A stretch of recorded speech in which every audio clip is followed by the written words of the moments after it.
السلام علیکم ورحمۃ اللہ وبرکاتہ. دا پی ټي وي بولان پښتو خبرونو سره زه سید رفیع الله. لومړی د نن د خبرونو سر ټکی.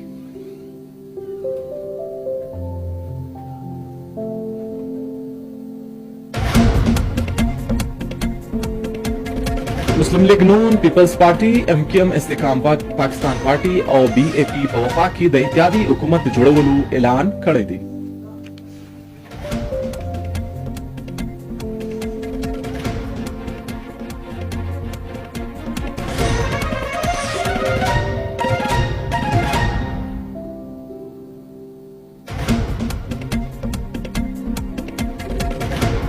په آزاد احتساب جوړ شوي نور درې د اسمبلۍ غړي په مسلم لیگ نون کې شامل شوي دي.